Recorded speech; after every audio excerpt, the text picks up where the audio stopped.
بسم الله الرحمن الرحيم مقعي وأحمد إبراهيم نجاي اسمها إسبتالك مقدس الصومالي ترك علمي باريستا يتوبركة maanta waxaan u hambalyeynaa EFC Plus oo jirsaday 10 guuradiisii EFC-ga waxa waaye shacabka Soomaaliyeed wuxuu u fududeeyay in ay transactions kala duwan isku dhaafsadaan ay wax ku kala iibsadaan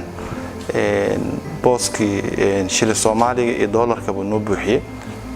wuxuu noo fududeeyay marka inaan helno lacag jajaban oo $1 $2 nus dollar aad dirsan karto oo noo fududeeyay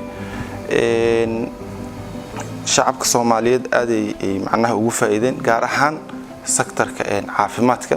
sektorka oo caafimaadka EFC-ga wuxuu u fududeeyay in qofka oo si fudud u heli karo adeegii uu u baahnaa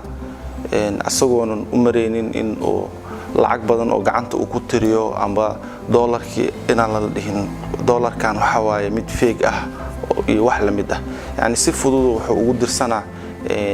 akoonka amba emergency number-ka uu leeyahay isbitaalka Muqdisho Soomaali Turki yani ma ahan mid oo inta baxo bankiga taga lacag ka soo qaato lacagtii control-keeda iyo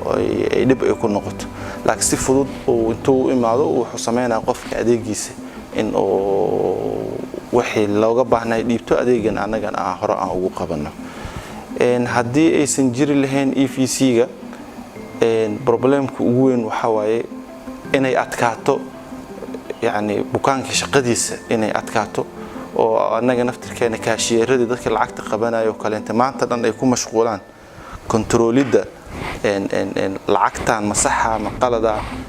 tirinta lacagta shilinka Soomaaliga oo iyada naftirkeeda yani door weyn oo wuxuu ka ciyaaray booska shilinka Soomaaliga iyo dollarka inuu noo fuday tan kalena dhaqaalaha wadankana qayb weyn ka qaadato lacagtii dhowr qof oo kala duwan si fudud ay u gaarayso iskuulka isbitaalka shaqaalihii mishaarka inay ku qaataan shaqaalihii adeega inay maxalliga supermarketyada ay ku aadaan wax qof walba u baahan yahay in uu helo